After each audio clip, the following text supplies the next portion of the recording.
Hey, what if I told you there was a way to eat super nutritious meat that's actually good for the environment and completely ethical? Sounds too good to be true, doesn't it? Well, stick with me because this episode is going to blow your mind. My guest today is Jake Muise. Jake is the CEO and founder of Maui Nui Venison. You guys have heard me talk about Maui Nui in some of my ads for the past few months, and I'm honored today to be talking with the man who brought Maui Nui Venison to life and who has found a way to solve one of the most interesting and complex environmental and food resource problems on the planet. As someone who cares about sustainable eating and performance and protecting the planet, I found this conversation so inspiring. I think it'll spark something for you too. I'm Stephen Dimmitt, and welcome to Something Different.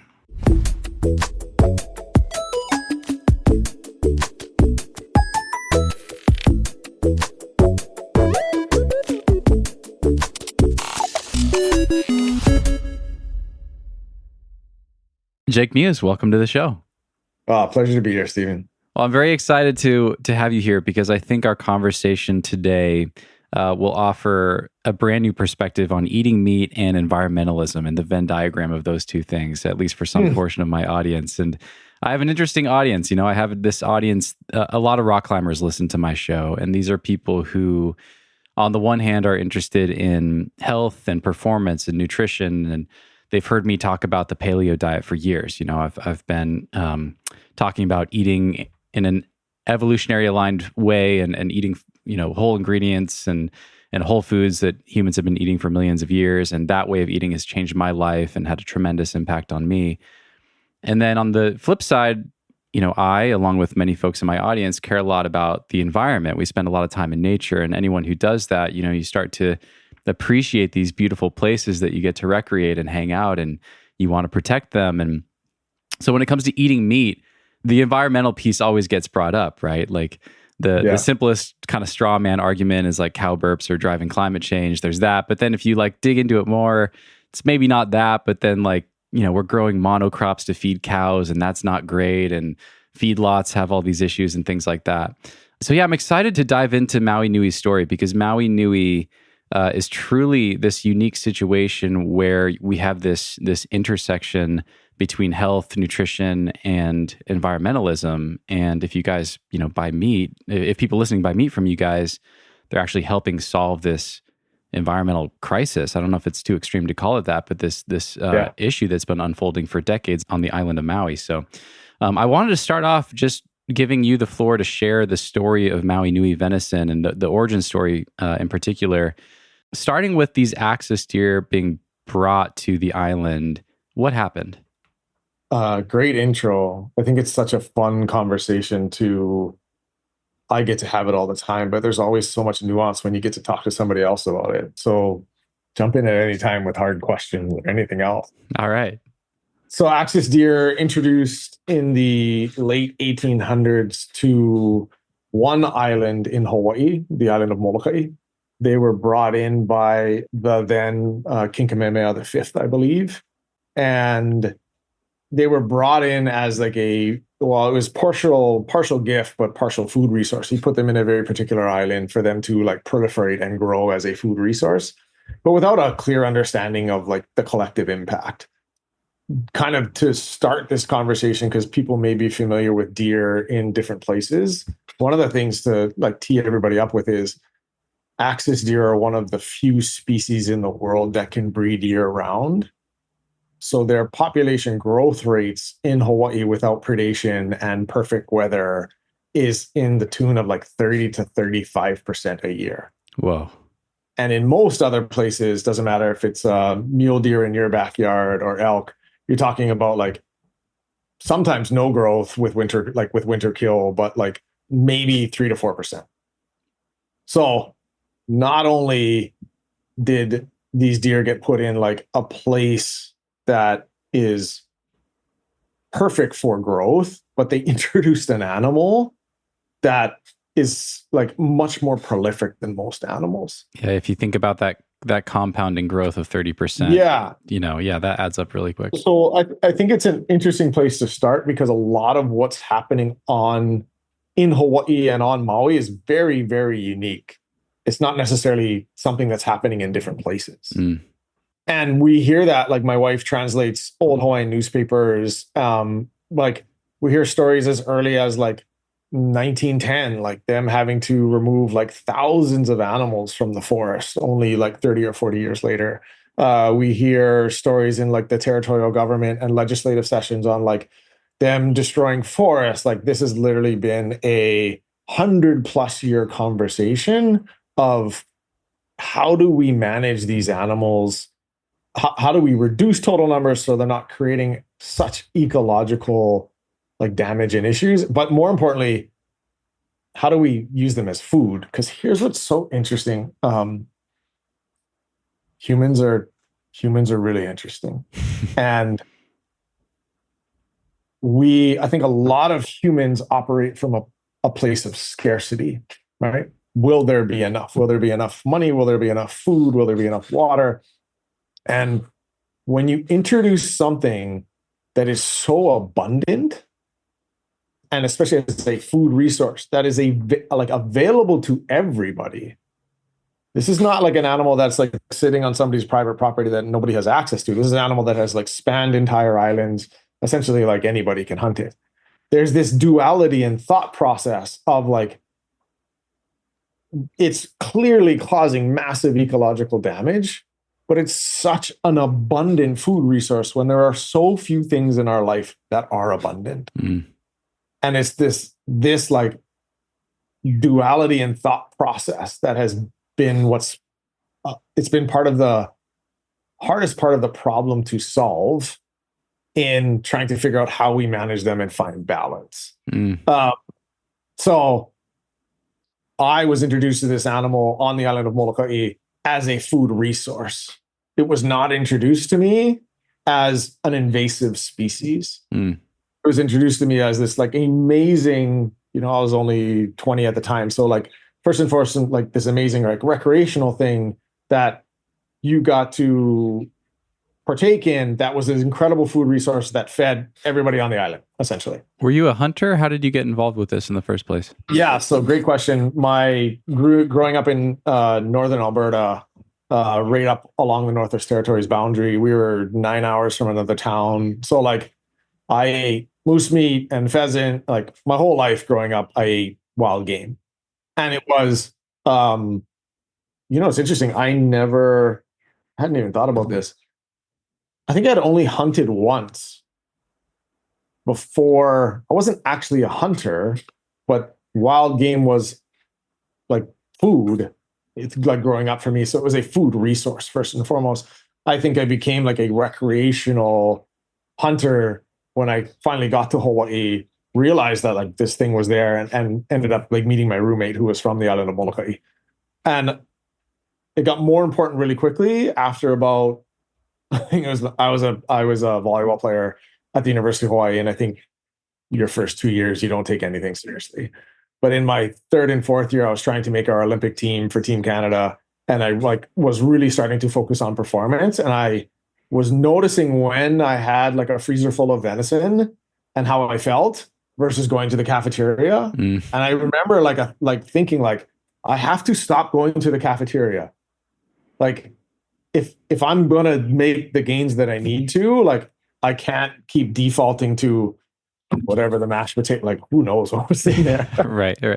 How interesting is it that like until that age, that's about the same for me. Maybe I was 25 before I started making the connection that like, oh, what I eat actually impacts me. It's when that light bulb turns on, it's the most obvious thing in the world. Like, oh, all the food I eat is literally what is making me. Like that's what I'm made of. That's my body does this amazing thing, which is it takes all these food things and turns it into protein and energy, and like that's what I'm made of. But before you have that realization, like you can go your whole life and just not even make that connection. It just doesn't even occur to you. It's so bizarre that we're so disconnected from food. And I think like getting plugged into a food system. So like think of like how terrible a food system in college is. Like you get credits, and those credits are force you to eat in these locations, and you don't even really have like the means to work outside of that system to feed yourself. Right. And maybe that could be said for our entire system at this point, but right. So and remember like how big your dorm room freezer is. Like you're maybe getting 30 pounds in there to go along with like all the popsicles your like roommates want to eat.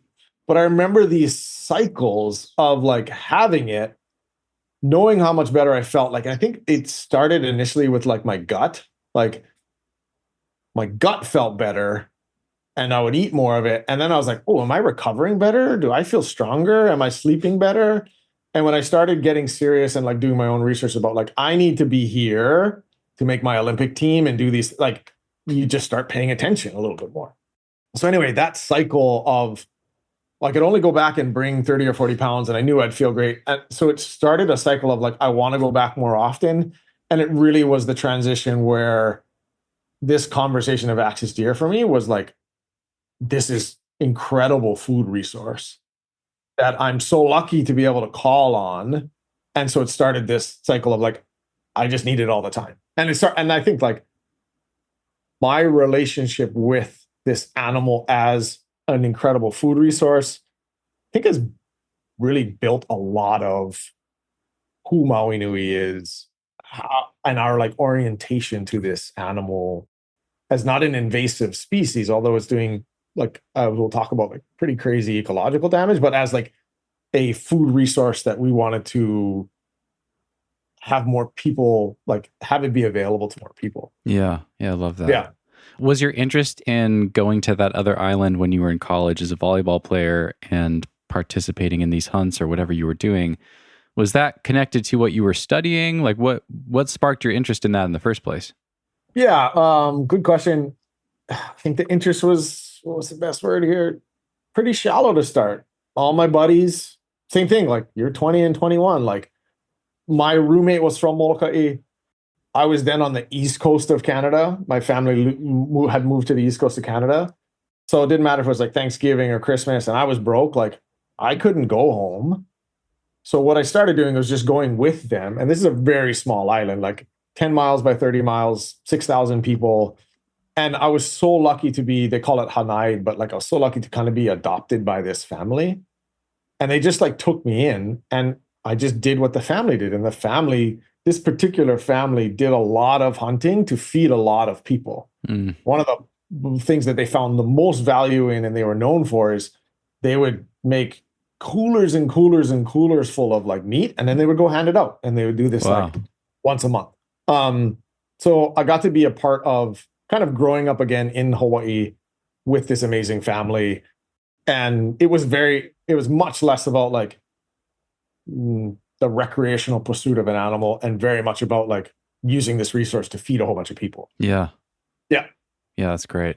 I mean, that's just a good way to think about animals and food in general, right? Like people tend to either think of them as pets or as I don't know.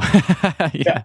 I don't know. And like we forget that we are animals as humans, right? Like we feel very disconnected from the animal kingdom. I think thinking of animals as potentially a food resource is just, I just think that's kind of ancestrally aligned. I think that makes a lot of sense. Do you remember, was there like a moment when you got the idea for Maui Nui and actually building a business around this? Yeah. I think maybe not like an aha moment. It was a growing obsession. I started like just randomly starting to do like research on them and where did they come from and all these different things. But I think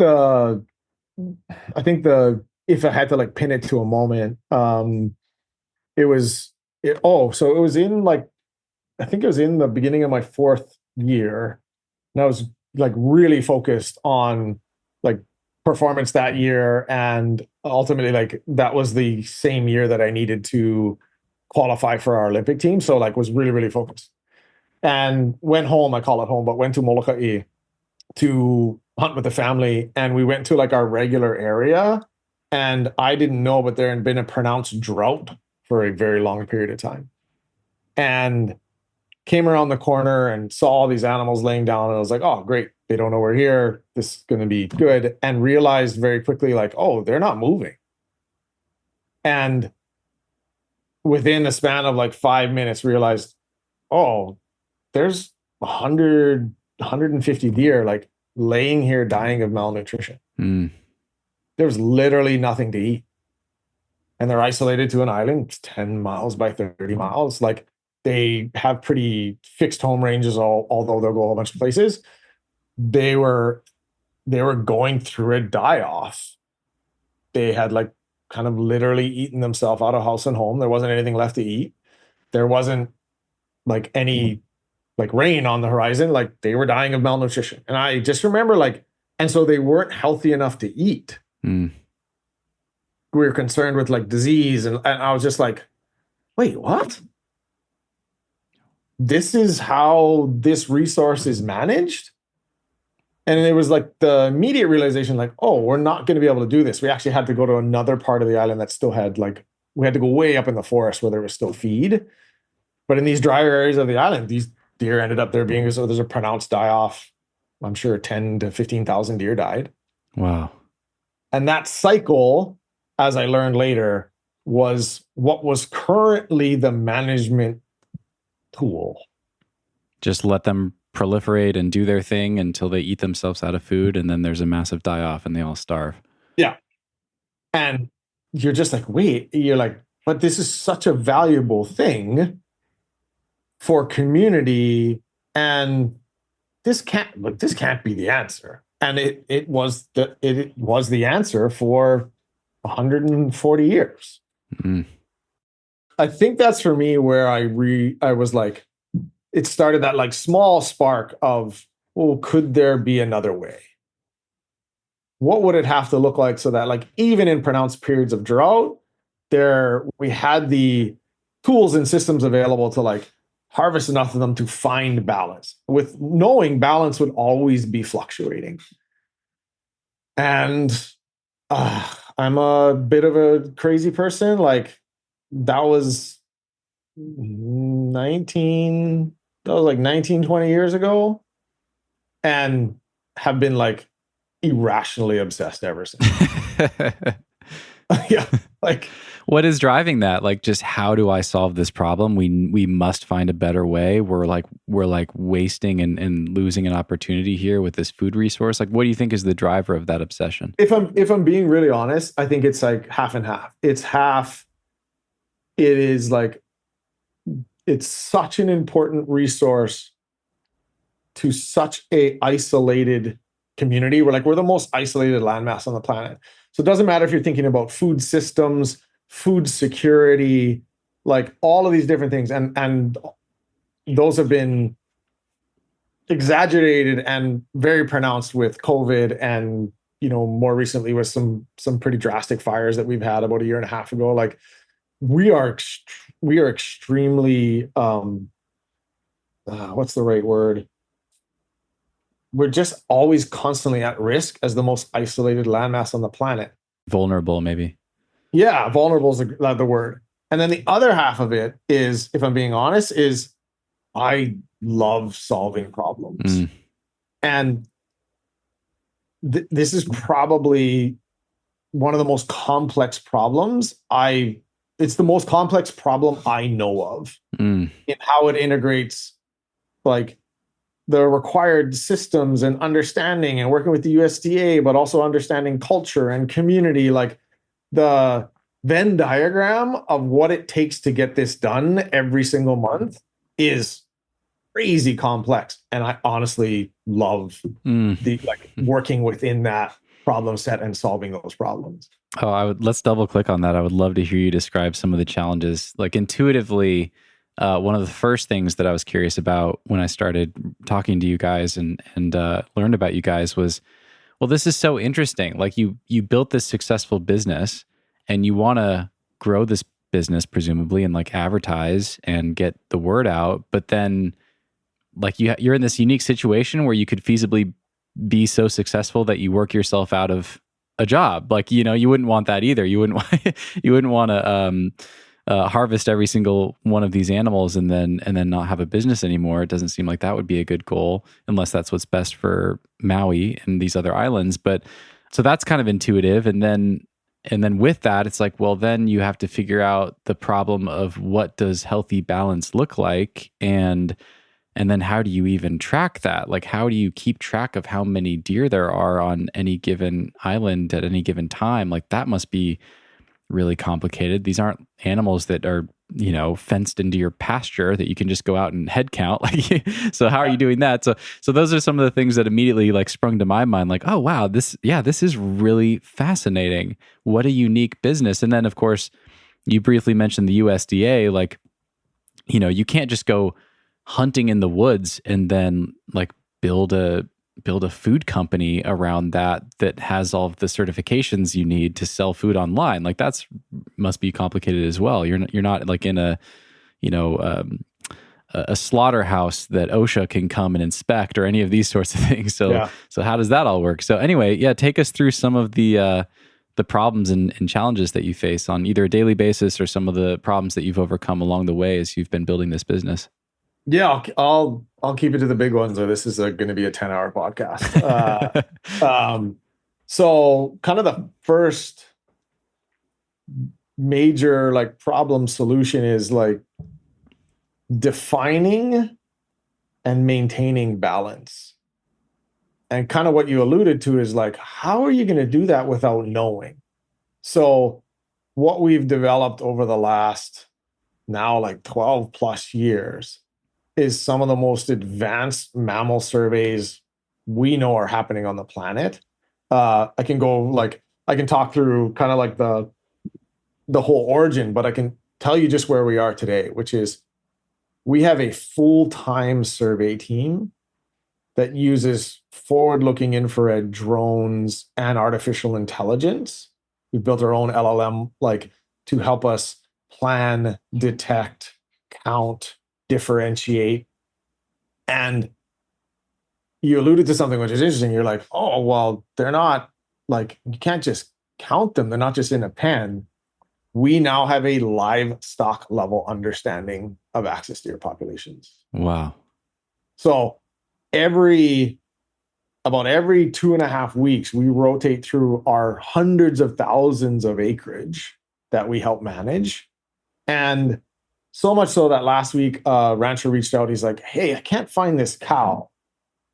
I like went into our AI model, and I was like, in this pasture, in this thing, where was there a cow? And it's just like, there's your cow. Wow. And I was like, 3 days ago, the cow was here. And developing those systems, same thing, this like dual approach of tactically, you have to have that information to be able to like run a successful business that's trying to achieve balance, i.e., we don't want too many of them. We don't want like enough of them. We believe they have a place within our food system. But also on the other side of it, we have to be able to prove to community that what we're doing is responsible.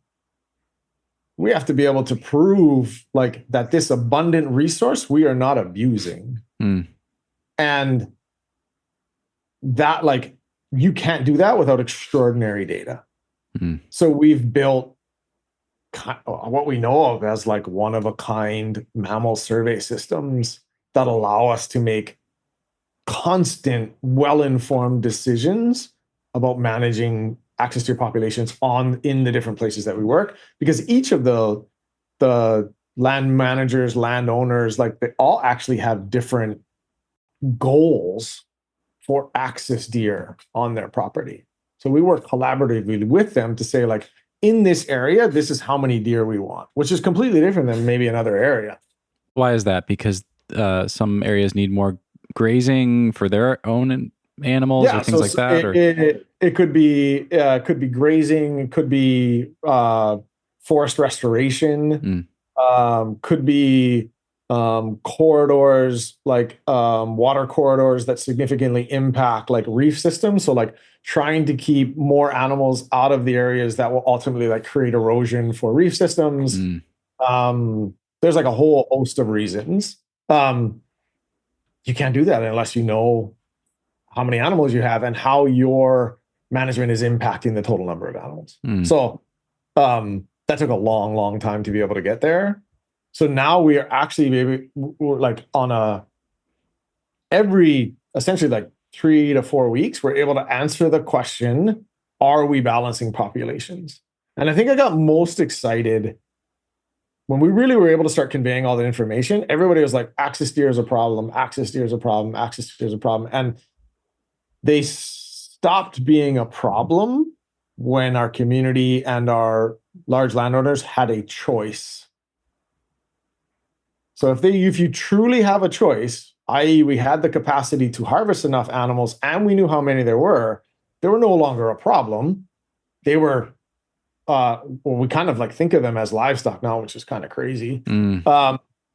They now have the choice to manage that animal how they see fit. I see. And collectively how we see fit. So it's been a long time to build those things. But that same level of, I guess just obsession is the right word, has gone into like the harvesting systems and how we think about sharing with our community and how we think about branding and marketing and all the different things. We're trying to build something that's a little bit different. And it kind of happens on all the different levels of what we do. So I can jump into like whatever one of those like is most curious to you next. Yeah. It kind of all starts with really amazing data on like a landscape level. I want to ask one more question on that, and then I want to get into harvesting. And then I think the next thing that jumped out at me was, it sounds like you set aside a percentage of this resource for local community. And I would love to hear how you think about balancing that with trying to sell your product as a business over, I almost said overseas. I don't know if Hawaii to the lower 48 is overseas, sure. But yeah, you know what I mean? But yeah, so the one follow-on question there is, what did balance end up looking like? Like what makes you say, or how do you define that now? And how do you understand balance now? Because, there's kind of an infinite number of interpretations of that depending on what your priorities are, right? So yeah, what is balance simply reducing the number of animals to where they're not causing unsustainable ecological damage, or is it some other qualifier? Yeah, so I kind of think of it in three buckets. Like the first bucket, which we've already talked about, is like localized balance. What do each one of the people that we're working with need? If somebody's doing coral restoration in a 200-acre paddock and they need no animals in there for like that native tree to grow, that's like a localized balance, like objective that we're trying to achieve for them. Island-wide, because we still are kind of in the category of like too many, the total population has to keep coming down. We are looking at basically deer per acre. So because they can like hop a 10-foot fence, wow, on like a landscape level, we're looking at, is the total density per acre decreasing across all, on average, across like all of the areas we work? And it is, like, it's slowly coming down, which is awesome. And then the third way I think about balance is kind of like long-term balance. Where do these animals belong in our food system? And so when I think about food and like all of the natural resources that like come along with it, there is nothing more valuable on the most isolated landmass on the planet than water. And our watersheds, so the high elevation areas of our islands, which collect all of our water, when axis deer populations and other ungulates, goats, pigs, wild cattle, when they're in our watersheds, they impact recharge by 50%. What does that mean? Recharge. So those forests collect 50% less water. Wow. When there are established ungulates, when there's established animals in there, because they eat through the understory, and the understory is what slows, captures, and moves water into aquifers. Wow. So 50%. If I kind of like try and balance and quantify resources, yes, these animals are valuable and they're valuable as a food resource to community, but you're talking about tens of millions of gallons of water. Like, what's the price of a water bottle on the most isolated landmass on the planet?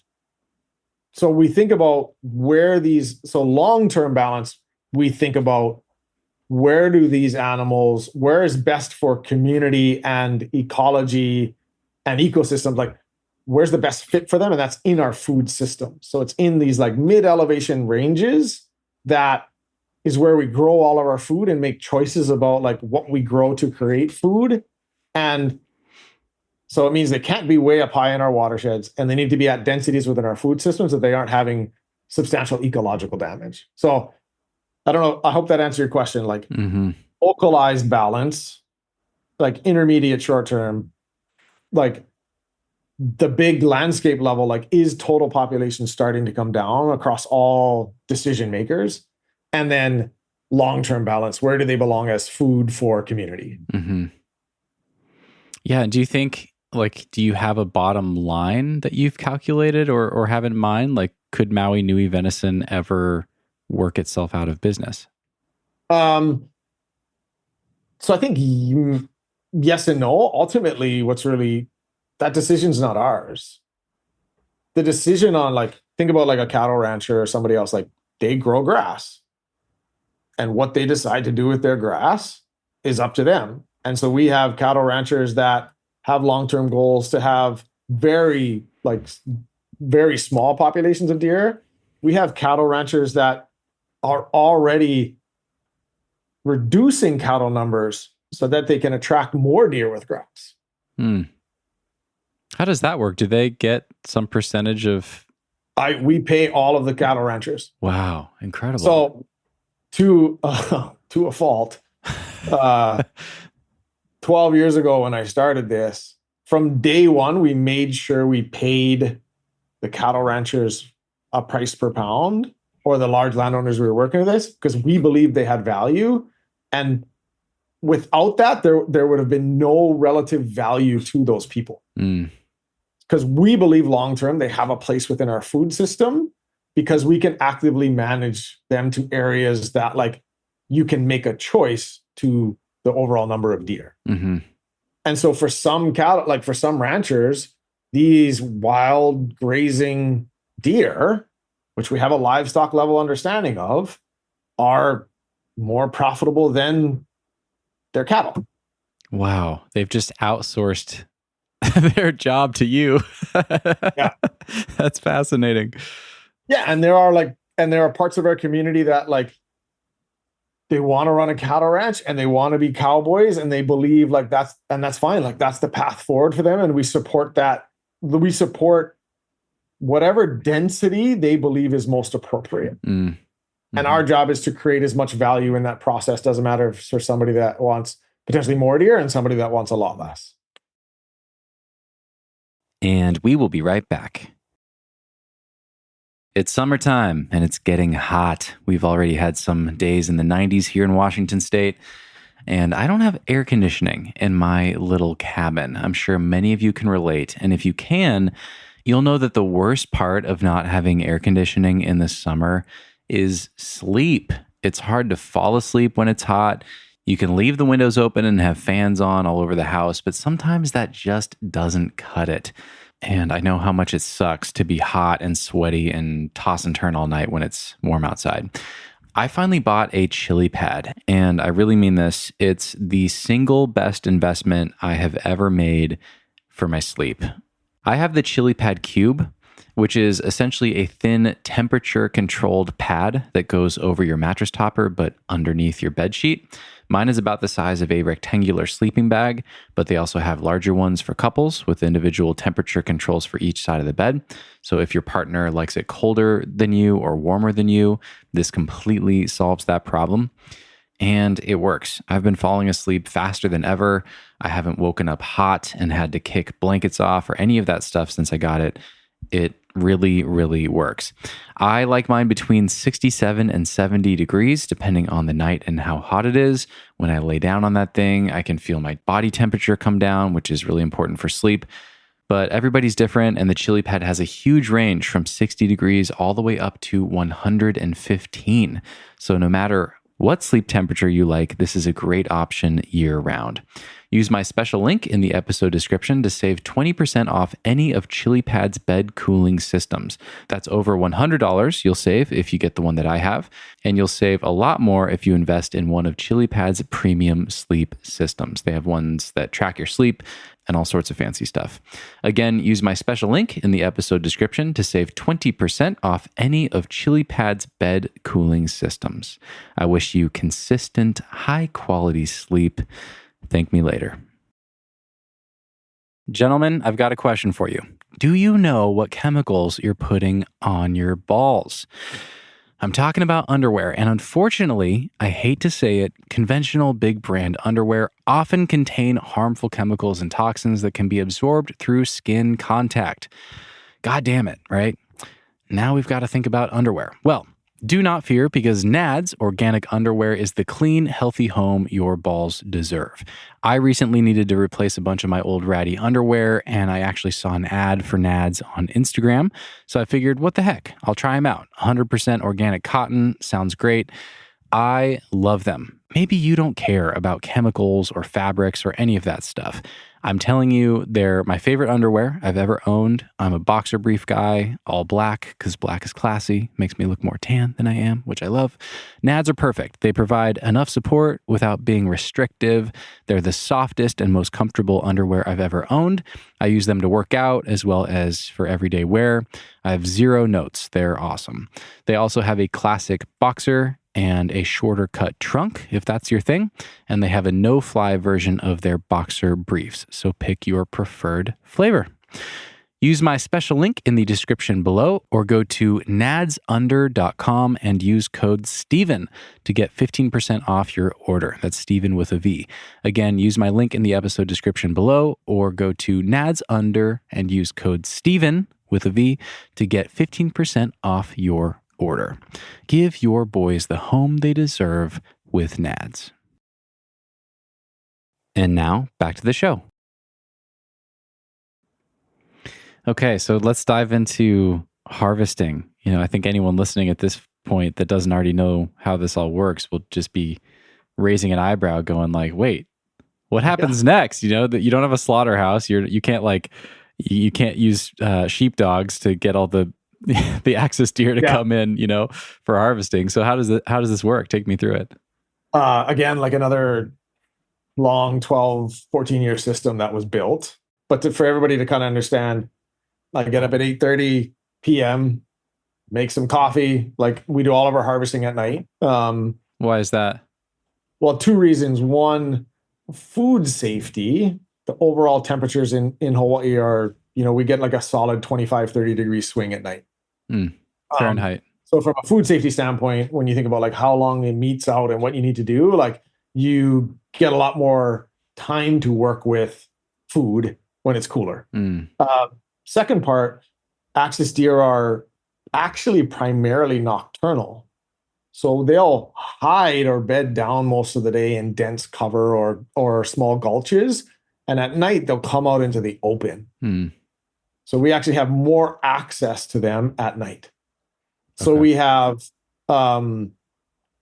amazing teams of harvesters that operate all night long. And we start every night not knowing where those animals are. So we don't ever pen them. We don't bait them. We don't like put them in corrals, like even like large acreage fences. Like they are wild until the moment harvested. And do you have a particular region that you're focused on for any given night? Like, we know what the goal population control is for this area, so we're going to go there and just see where they are. Yeah, so we rotate right now between like 7 or 8 locations that we harvest from. Each one of those locations, we bring these Mad Max custom mobile slaughter units with us. So we've designed our own mobile slaughter facilities that will meet USDA standards. So we kind of like move everything to this location. Think about like 12 guys like getting all this equipment and UTVs and all these things. And we move this to a location. And then from that location, we're able to harvest out from that location. A USDA inspector is with us the entire time. They're literally like sitting in the seat next to us in a UTV. We use all of this like highly technical, forward-looking infrared equipment to be able to meet the requirements of the USDA, i.e., be able to view the animal to ensure it's healthy before harvesting. And then we're able to harvest that animal. Think about like all this night vision equipment. We're able to harvest that animal without it knowing we're there, or else it runs away. And to just put it in layman's terms, like the technical language is the animal needs to be rendered immediately unconscious, but what it means is that animal has to be shot in the head. So we have to meet the requirements of a brick and mortar. So unfortunately, at a brick and mortar, what that looks like is a corral outside where they like a cow moves into a chute, it gets put in a press, its head gets held, and then somebody like shoots that cow in a facility. Not like the level of stress and what that does to the quality of that food as that animal is dying has a substantial impact, like, and is obviously like not anything we support, and it's why we've designed the systems this way. Just this massive cortisol release. Huge cortisol spikes using up lactic acid that like turns into actually like antioxidants for you. Like the whole science of like stress and meat is extremely complex and getting more known every day, which is really interesting. We can share. We did an in-depth metabolomic study with Utah State University that actually clearly showed the antioxidant markers for what happens when an animal dies under no stress. Wow. And we'll provide that so you can like the audience can kind of like dig all the way in if they want to. Yeah, that's interesting. Can I ask a question on that real quick? I don't want to derail you, but I think that's so cool. Like intellectually, I'm like, wow, that's as ethical as it seems like we can possibly get when it comes to utilizing this food resource, because if we don't do this, otherwise they're going to eat themselves into starvation and just die a miserable, starving, slow death. So, shooting them in the head and just instant lights out seems like a pretty good solution to that. How do you think about what happens in the wild, right? Like nature is metal, that whole thing. I'm sure you've seen some of those memes, or maybe you've seen it firsthand, like a lion or a wolf, wolf pack, like tear an animal apart and like start eating it while it's still alive. Like when I think about cows and cortisol before they die, I'm like, is that even close to what happens if these animals are getting preyed upon by natural predators in the wild? How do you think about that? Oh no. So I spend lots of time on the continent and have seen like bears go after elk, and like obviously lots of folks have seen these videos.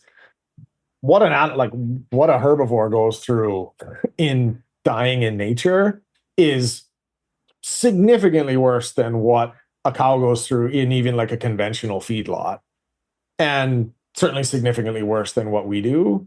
And I think that's like obviously it's part of the natural cycle. And predators like are very particular in how they like tear down an animal. Ultimately, it sounds like gruesome, but like the reason you see it is they're actually trying to get to those internal organs as quickly as possible.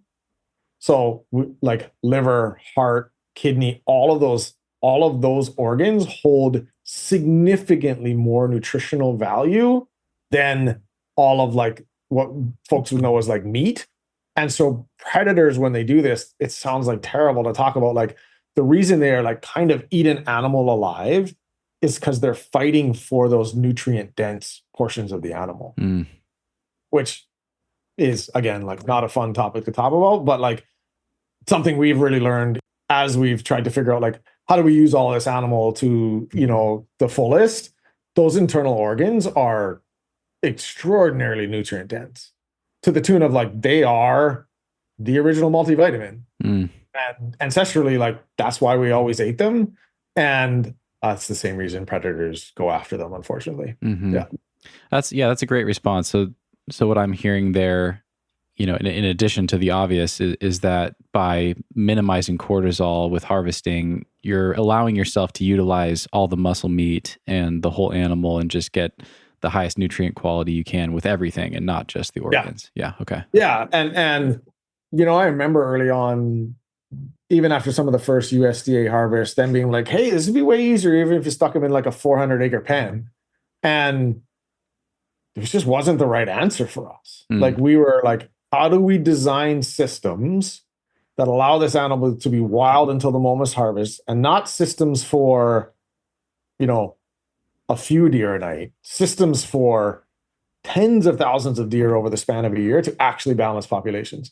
So always having that kind of end goal in mind really developed like systems, iteration, experimentation that like, oh, we had to get here. And it took years and years and years to develop those systems. But the foundation of that was that animal gets to stay wild until the moment harvested. Wow. And if the system doesn't work properly, it runs away and we don't get an opportunity to harvest that animal. And that's just part of the system. So we cover, on a UTV, we'll cover 50 plus miles in a night. An average person on our team will, like, to retrieve animals, will end up like personally hiking over like 2,000 pounds on their back on, you know, varying terrain from like razor sharp lava to knee-high wet grass to like forests. We've had to develop like, it's almost like, and I'm glad I had like a sports background. We've developed like athletes and training schedules and like exercises. Like we brought in some of the world's like best trainers to like develop exercises so that like when a guy has 200 pounds on his back, he has to be able to go fast enough to continue to move harvest around. Like we only get a 6-hour period. We get like a 6-hour harvesting period with the USDA to go from, we have no idea where these animals are, to 90 deer clean in a freezer, transition to food without a hair on it and like a USDA stamp on it. Wow. 12 guys. So one team like only has 7 right now. Like it's extremely difficult, challenging, rewarding to be able to do on a nightly basis. But to build a business where your raw material wants to run away from you, like think about any other business, like got a Yeti box behind me. If like all of the plastic polymer that Yeti needed to like, if they had to go like run it down yeah, in a field somewhere, didn't know where it was. Yeah. Makes building Yeti boxes a lot harder. Yeah. Again, kind of coming back to one of your original questions, like it's so interesting and intriguing and challenging. And on top of it, we're dealing with one of the smartest animals. So we have to be ultra sensitive to how we condition them through our activity to what we're teaching them. Mm.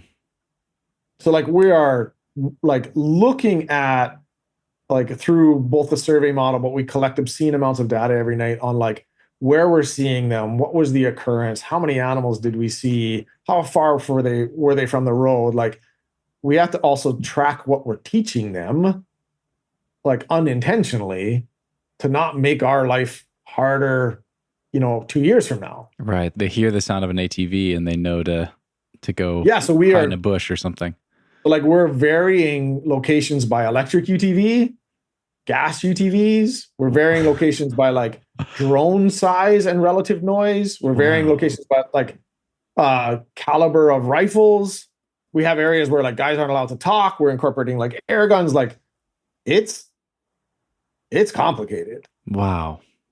But we do all of that, which is really cool. And honestly, probably unintentional to start.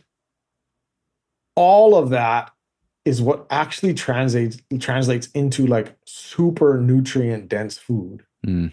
All of those system requirements, all of the thought process is actually what makes the animal so nutrient dense, allowing it to be wild, allowing it to like traverse, 5,000 different like elevation markers to like get whatever plant it wants.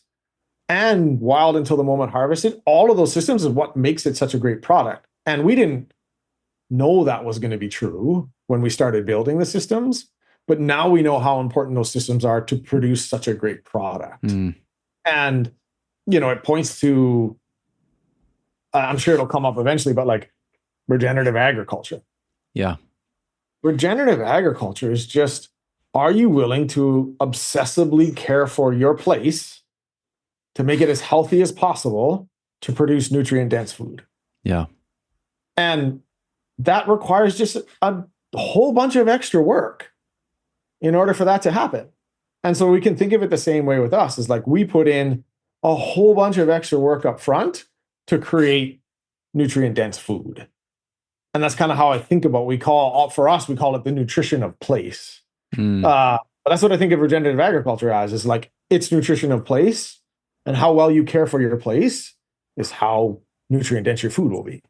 Right. Like something I had never thought about with ruminant animals before I learned about Maui Nui is, and it makes sense once you connect the dots, but these animals will intuitively seek out different plant species based on what nutrients they need. You know, they don't know, obviously they don't like consciously know about nutrition, and they're not looking at apps to tell them how many, you know, how much vitamin C they've gotten today or whatever. But they intuitively are drawn towards different plant species to cover all their nutritional gaps. And, you know, with so many of our modern industrial systems, we're stripping that away, right? We're either like monocropping something to feed that to cows, or even presumably in a lot of like pasture grazing situations, they're not getting as much diversity as they would if that land and the health of that land and that ecosystem was being prioritized the way you're talking about.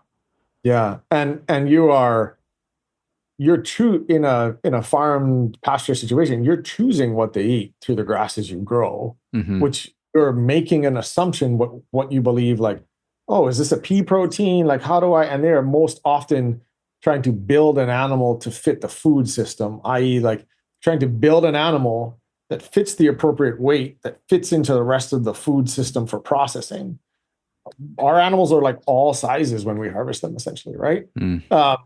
And a great example. 3 or 4 times a year, axis deer we look through their stomachs every night. Like 3 or 4 times a year, they go and eat this poisonous plant that, like, if they ate it in like large portions, they would for sure die. It's like a noxious weed. But they just like nibble away at this thing, and it's only in like this certain elevation band, and they know better than me what is good for them, and they know better than me at like what ratios, and really allowing them to do that without stress, both like predation stress but also like seasonal stress, kind of going way back to the beginning. It's super unique scenario where you have like an ultra intelligent animal in a place that is so diverse. And then on top of that, like the volcanic soils that are on the slopes of Haleakala, these like andesols and eustands, they exist in like 0.01% of the world. And these soils hold nutrients much better than most other soils. So they have these like incredible soil structures that turn into this diverse array of plants that they get to choose from. And then they get to wander wherever they want and pick them. And they die under no stress, not knowing what's happening. And I think that really unique combination of things is what's creating such nutrient-dense food, and ultimately serving like this bigger idea of like how do we find balance. And I don't know how, like, because of how unique it is, I don't know how we expand that idea. Well, I have a couple, but like there are really unique like wild idea buffalo. They have like done a crazy amount of research to bring back all of the native diversified like plants that used to exist in pasture when those bison were like on that pasture thousands of years ago. Roaming the plains of North America, yeah. And they see the result in the nutrient density of that food because they're giving them the options that like they evolved to eat.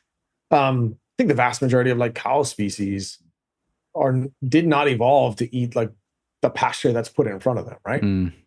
So anyway, just amazing to watch the evolution of like building these systems for these particular reasons of like balancing populations, and then realizing later on like how they're impacting the value of it as food. Yeah. I love that. Did you ever learn what the axis deer are getting from that poisonous plant? Do you know why they're getting drawn to that? That's so interesting. So we know it's showing up. So we did this, I'll provide that report. We did this amazing metabolomic study with Utah State University that measures phytochemicals. So it measures the good things in plants that are actually showing up in the meat, like, oh, I'm getting 2 heads of broccoli compound in this meat. Like that's really important to understand. I think Wow. in the years to come, we're gonna macros, yes, but like macros, micros, but like phytochemicals 3 or 4 years from now, with where I see nutrient density going, like you're going to understand it and you're going to understand how important it is. Mm. And so we are seeing that particular plant show up in the meat. We're just not sure we know it's an antioxidant. We're just not sure what it does yet. Mm. But when we did that study, they're like, oh, and here's these 100 other compounds. We don't know what they do yet. And I think like, I bet you 15 years from now, what we understand about like both human, but like wildlife biology, we're going to be like, wait, what were we doing? Yeah. I think it's that like section, like we've made some amazing advancements as humans, but I think we still understand very little about biology. Yeah. I love that you highlighted that. Yeah. That just makes me think. I rail against processed food all the time. And I recently did an episode against seed oils. And it's just fascinating that people will, passionately defend things like that. And I'm just sitting here thinking like, you guys, like we literally invented this stuff in 1911. Like we've only been eating these things for less than 120 years. So what are the chances that like that is healthier for humans than, the saturated fat that's in these animals that we've been eating for millions of years, if they're raised properly? But then, it's important to think about that as well. Like a cow that's, fed the scraps from an industrial agriculture system is not the same as a cow that's grazing on like native diverse plant species and things. And so I think it's so cool that you guys are paying attention to things on that kind of level. Man, there's so much I wish we could get into, but I want to focus the remaining time we have on a couple things. So you're describing your team. I mean, you guys are like the Navy SEAL of like Navy SEALs of food harvesters or something like that. I'm picturing like this kind of like SWAT team, like Navy SEAL, like operation going down. And I think I remember hearing, maybe it was from the conversation you had with Tim Ferriss, that you guys work 7 days on, 7 off with these teams. Yeah. Is that right? So what has this, what am I trying to ask here? I get, you're a D1 athlete. You have this history in volleyball and athletics. What are some of the keys to being able to perform at a high level for 7 days in a row? And what have you learned about your own, health and making sure that you're recovering and able to sustain high output like that? Sleep. I think, really lucky to have close relationships with Andrew Huberman and Peter Attia and like, all of these really interesting people that are starting to like, again, continue to discover more about biology. And we've actually been a part of a few really interesting studies on sleep. And sleep for our teams is like the number one driver of performance, especially because like you're shifting your like cycle to like this night cycle. So how we like understand nocturnal for a week and then you're normal for a week. And that sounds brutal. Which is part of why we create that schedule, because we want to give them enough time to like transition and then like clearly go back into a good circadian rhythm, that like a really healthy circadian rhythm that allows them to like fully recover and be ready for the next week. So like they get full salaries, full benefits. We give them lots of vacation time. They work less than half the year essentially. And prioritizing their health is ultimately what drives performance for us.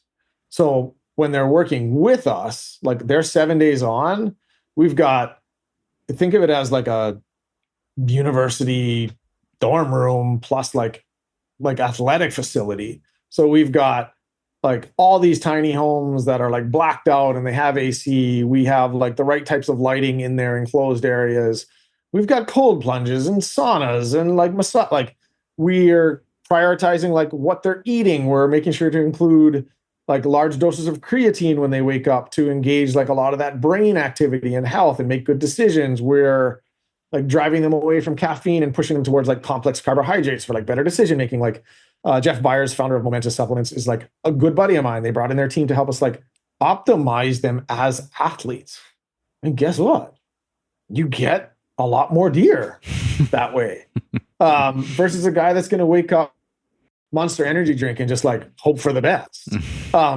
Because they have to make in a 6-hour period, to move as quickly as they do and make as many like precise decisions as they need to go from like no deer to 90, moving like a 50 plus miles. Like you need like to be perfectly fueled. And I would like think this, like, I only remember like climbing as a kid, but geez, one bad decision as a climber, you have to like, again, like you guys have to be like ultra focused on this very particular performance period that you have all of the right inputs to make good decisions for the next 45 minutes, 3 hours, whatever it is. So we think of it the same way. So they obviously get to eat as much venison as they want. We definitely prioritize a lot of protein as a function of recovery. We give them really like good justified carbohydrates. So at the beginning of the night, they're like eating tons of sweet potato or ulu, or like we pay for and like take care of a lot of their food, because there are a lot of them are like in that 20 to 29-year-old range. And given their own like choices, they're going to grab a Hot Pocket or something. Yeah, it's just you back in the dorm room in college. Yeah, exactly. So I know what that is. But more importantly, like we are teaching them how to like focus and make good focus decisions and like reflect on those decisions. Again, we're treating them as like an athlete, where there's like there's post-game review and like all these different things. So I think to kind of sum that up is, in treating them like an athlete and the inputs required for athletes to be exceptional, like I think it's driving a lot of the performance for them. I love it. Yeah, that's incredible. We can all learn from that. Okay, I know we're coming up on time. I want to wrap up with the question that I teased earlier, which is, it sounds like you guys really prioritize setting aside some of this food resource for your local community. I think that's just so fucking cool. Like it's just so great to hear that these animals that are, you know, a part of your lives, your community's lives, are being given back as food to your community. Tell me about that. How do you think about that, and how does that work, and how do you balance that with trying to run a profitable business? Yeah. If you start with a commitment to community, you are obligated to be profitable. I.e., without profitability, we do not get to share with our community. So we kind of like think of it in reverse. So like my decision makings as a CEO are more important and more profound, because the bottom line is both like the bottom line that continues to drive a sustainable business, but the bottom line that then supports community. And it actually makes decisions easier. Like, doesn't matter if it's like me moving on a person or picking a contractor or like reviewing my balance sheet, like all of those things become more important because of how valuable both myself personally, but our entire team finds in sharing with community. And so tactically, like it drives retention. It's like all these amazing things. Like you would be surprised the superpower that is like putting and sharing with community, like putting them first. You'd be surprised how much clear decision making it like fosters. And we, again, like accidentally, you know, when COVID hit, how long ago was COVID? Like 4 years ago now. Our being the most isolated landmass on the planet, like food banks were like, we have no protein. And we're like, we don't know how to do this, but we're just going to bring you like chunks of meat. And then we'll try and figure out like a group of people to help us like turn it into food. And we were able to do that. And then unfortunately, you know, about a year and a half, 2 years ago now, like those wildfires in Lahaina, they displaced a third of the population of Maui. And there was this immediate need to feed a huge portion of our community. And luckily, we had built the systems and resources to be able to call on this abundant food resource in emergency to feed tens of thousands of people for weeks on end. Wow. And sharing with community is like difficult and nuanced. And so, yeah, there's like the easy answer of like dropping it off at the food banks or these other organizations that serve as a filter. But there are members of your community that, especially in Hawaii with like the high cost of living, there are members of the community that are right on that poverty line. They both have jobs. They're making $80,000, $90,000 a year collectively, and they barely can afford food. Wow. but they are not willing, like they have so much pride that they're not willing to go to a food bank or to some of the other places to pick them up. So one of the things we experimented with was, they're called our Holo-I coolers, or Holo-I is like a term to rush food to where it's needed. And so we just started dropping them in convenience stores. So we just started dropping them in like small local stores where it lowered the barrier to entry for somebody like to feel okay. And they would be able to go in, grab a few things for their kid or whatever. And then with a local ID, they were able to grab 4 or 5 pounds of meat and leave with it. And it's free. Wow. And learning to share without expectation means that you have to be able to sit at that cooler and watch somebody that you believe maybe doesn't need the help take something from that cooler without assumption. So like 2 days ago, I was at a cooler filling it up, and a lady came in, arrived in a Lexus with a Chanel bag, and took 2 or 3 pounds from that freezer. It's not my place to assume if she needs that help or not. But it's our job to make sure it's in a place that somebody that like usually wouldn't ask for help is able to like help them like continue to like serve their community or their family. And so we've tried to learn different ways to share that actually serve the whole community. Sometimes when you drop off a pallet of ground venison at the food bank, you're serving those in most need, but you're not sometimes serving those people that help build community. So we allocate up to about 20-30% of supply at this point. And we're designing systems that only harvest for the community. Again, kind of coming all the way back to the beginning of the conversation, there's this duality of like ecological disaster if not managed, but crazy valuable, abundant resource for community. And so how do we balance those two things? And one of the ways we do that is to try and make sure we share indefinitely with community, and not just the hunting community, but everybody can share in that abundance, because we've created the systems in order to do that. I just love it, man. It's I think you guys have one of the coolest businesses I've ever heard about. I mean, this is just like how you would hope that any business would operate, right? Like you're serving the community, you're making responsible use of some resource to do something that's helpful. You're being profitable because you need to be profitable in order to keep doing something that's helpful for people.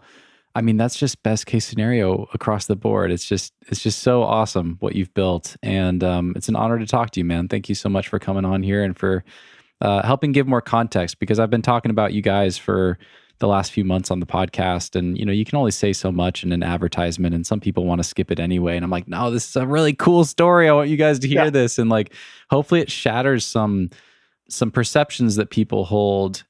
Maybe some folks out there that are still stuck in the simplistic, like meat is bad for the planet, like meat is unethical, whatever. It's like, well, like everything, it's a little more complex than that, and we can make choices as consumers that help enable you to do more cool stuff, and other companies out there that are doing it right, and vote with our dollars. I like to talk about that a lot. Like, we can all help shape the world that we live in, right? And like, I don't know what other opportunities are out there that are like Maui Nui. Like, it's such a unique situation, but certainly there's got to be something. It's the bison, right? Or there's something else somewhere where someone listening. I mean, I'm even inspired. I have no idea if I would ever try to start like a company focused around food, but I'm just like, there's got to be more opportunities like this where there's an abundant resource and just a better way to manage it than raising cows and pumping them full of antibiotics and locking them in cages and that sort of stuff. Yeah, if I can like close with anything, I think two things is like, one, any food that helps take care of a place is good food. And place being like ecosystems and people. Like, I believe that's good food. Two, there's hope. The advancement in nutrient density testing and the ability in the years to come to put nutrient density on a label, even though a whole bunch of people try and corrupt it. And years from now, like, Stephen, there's a world where you're going to be able to do your own food testing in your kitchen. Mm.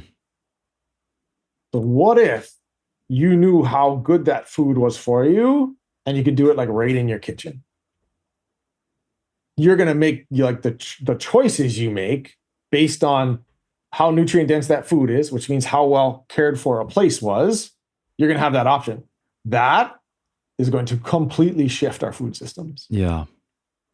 And rather than chasing a commodity to the bottom to make as many as you can for as cheap as you can, people are going to be able to care for a place, make super nutrient dense food localized, and that will change how both we interact with our food, but how we see food. And it's coming. I love that. It's going to be, it'll really change the way food serves community and us. And I'm so excited for it to get there. Oh, it's beautiful. How funny is it that we need to develop super advanced technology? Like, I'm imagining being able to like prick my finger in my kitchen and like, something tells me like, this is what you're deficient in, so eat this because we already measured the food in your fridge. Like, we have to do all of that just to get back to these access deer. Yeah. And what they just know how to do intuitively. Like, we're so disconnected from our intuition. You either have to go like all the way back to true paleo. Yeah. Like, you're going to get it yourself. Yeah. In the woods, living in the woods. House, yeah. Yeah. Or we got to go all the other way to tell us to sci-fi.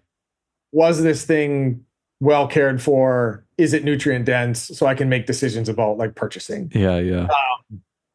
There's a messy middle in there, and I'm sure there always will be, but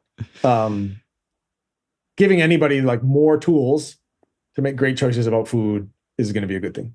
I love it. Awesome. Well, okay. I will link to the resources that we mentioned for folks that want to read some of those reports and do a deep dive. I'll link to all things Maui Nui and Jake Muise in the show notes as well. Is there anything else you want to share with people before I let you go?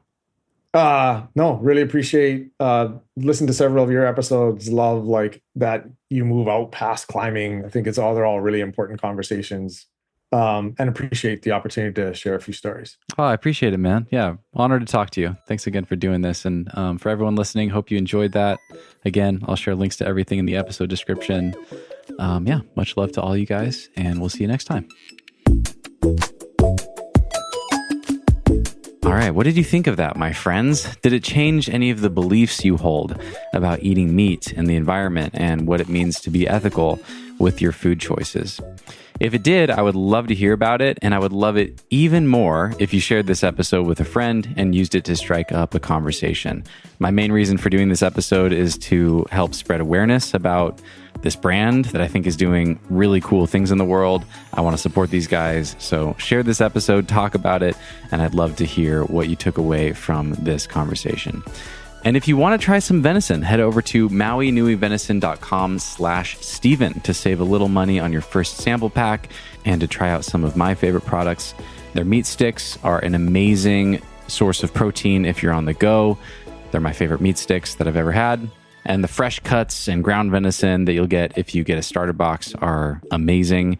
I've been using their bone broth to make bone broth rice lately. Just cook a big batch of rice in bone broth instead of water. I love it. Great way to get some extra collagen, makes the rice super tasty. Yeah, I highly recommend giving that a try. Before you go, a quick little reminder to check out Chilipad if you don't have air conditioning or just want to level up your sleep game. I don't have AC in my little cabin in Washington. It gets really hot here. It's in the 90s today. And the Chilipad Cube has been a total game changer for my sleep on these warm summer nights. Link in the episode description below for 20% off your own Chilipad. And gentlemen, be sure to check out NADS if you want to restock your underwear drawer. These are 100% organic cotton underwear. I like their boxer briefs in black, but they have several styles and colors available. These are the most comfortable underwear I've ever owned, and you can get 15% off when you use code STEVEN at checkout. That's Steven with a V. Links to everything in the episode description below. Thank you all so much for listening, and we will see you next time.